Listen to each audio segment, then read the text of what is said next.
When it comes to Kirby, I tend to enjoy his adventures. I thought Kirby's Epic Yarn was very creative and a very fun Wii game, but a tad on the easy side. Plus, I was a little annoyed that it really wasn't a Kirby game, but a clever platformer with Kirby just added in to sell copies. Now Kirby finally has a true Wii title. Will it be worth the wait, or is this just one bad nightmare? The plot of this game is that Kirby witnesses an alien ship falling out of the sky, and he takes it upon himself to fix the ship and return the alien back to their home planet. I guess he really just has nothing better to do. Poor guy, or girl, or whatever Kirby really is. Let's just say he's miscellaneous. Man, even in dreams, Kirby can't get away from work. That would be the most depressing dream world to live in. Alright, what am I going to dream about tonight? I'm going to dream about defeating a lot of enemies and doing a lot of hard work. Wait a minute, why don't I just dream I'm on a beach somewhere? Why am I making it so hard on myself? Poor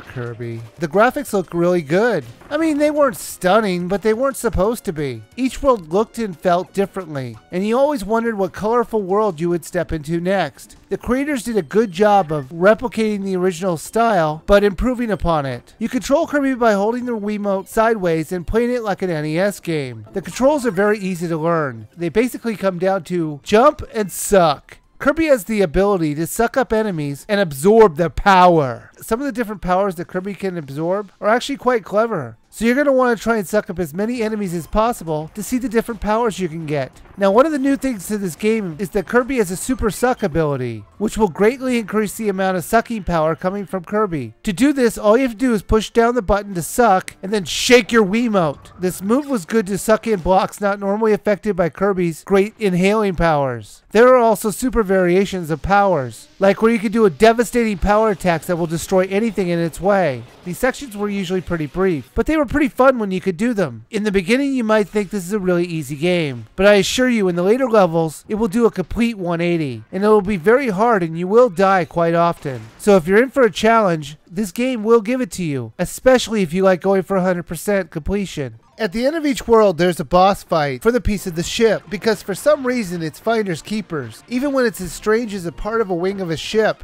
But that boss will do anything to keep it. After you beat the boss, you'll collect the part of the alien ship, and then you'll have to repair the ship. Now how do you do that? You just throw it at it, and it just magically goes where it needs to go.